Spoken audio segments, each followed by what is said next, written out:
I always love these watershed moments, these moments when people of incredible stature and authority and importance in their respective industries, or let's be honest, in our industry, go on record and make a statement that really kind of embarrasses them in the process.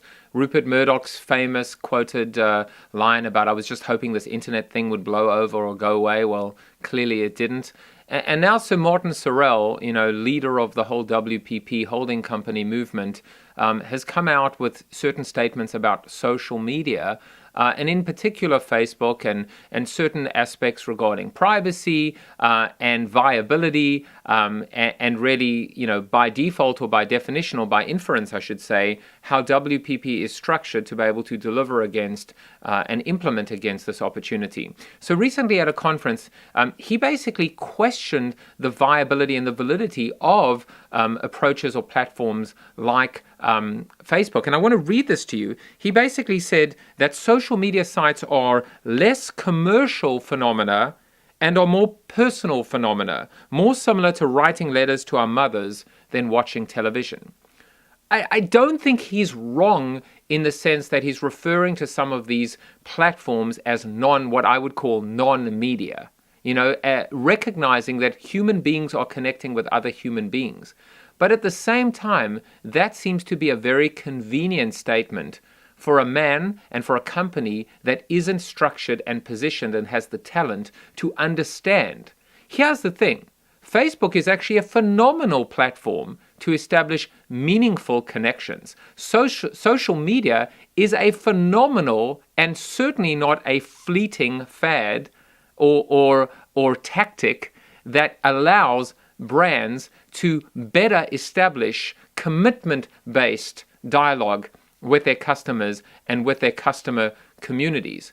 So what I see from Sir Martin Sorrell is an inherent disconnect. It's also a little disingenuous because he's talking about privacy concerns with respect to Facebook. He's talking about invasion of people's homes, so to speak, and their personal lives. But are those same high standards being used with respect to digital targeting and online media and behavioral targeting and all the other automated systems that WPP are using to better connect with customers in their online environments as well? It seems to be a very convenient statement.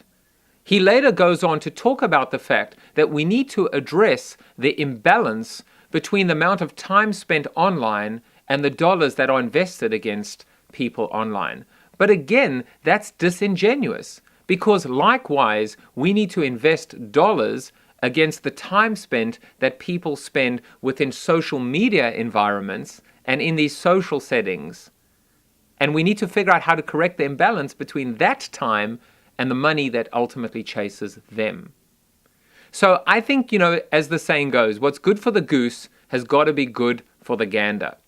And in many respects, what you're seeing here with Sir Martin Sorrell is almost an admission that the company is not there yet. Paid media, earned media, owned media, non-media.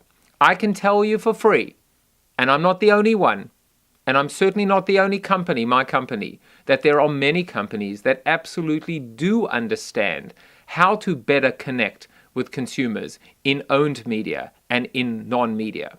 And they can do it in a way that is not overtly and overly commercial, but in a way that still maintains that degree of personal or personable types of interactions and transactions. So, Sir Martin, as always, I appreciate the fact that you've stuck your neck out. You might have just got it chopped off this time.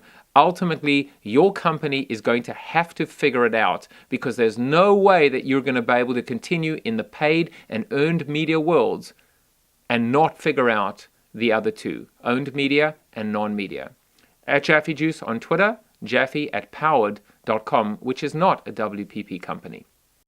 It's time to flip the funnel now. Pick up a copy of my new book, available wherever books are sold.